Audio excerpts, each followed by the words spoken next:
So the first area we want to start is that there is some new GA4 updates. Saved comparisons are now going to be available for some users.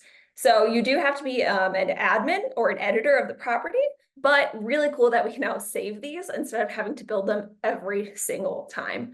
This is a feature in GA4 that I'm really excited for, and I think it's going to make reporting easier for a lot of marketing managers in the future. So we'll talk a little bit about what that looks like. Again, because this is the demo account, I can't actually save them, but I can show you in a moment how the comparison feature works.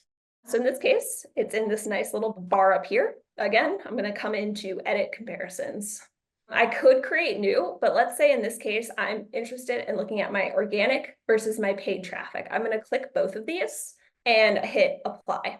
And again, if you're at certain levels on an account, you can set up custom ones. So let's say that you have very specific, maybe referral links that people use to get to your site and you're really interested in those performance versus people who maybe come to your site via email.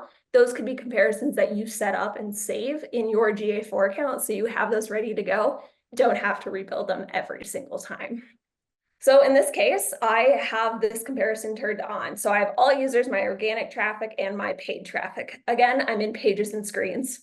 So I can see homepage, and I can see this broken out by my organic traffic versus my paid traffic. My organic traffic tends to have much higher page views of the homepage. Probably makes sense.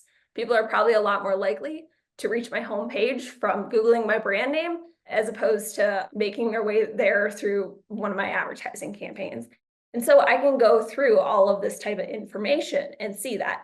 In another report, I might use this to take a look at what are my top selling products by a certain channel. What are my top landing pages from different channels?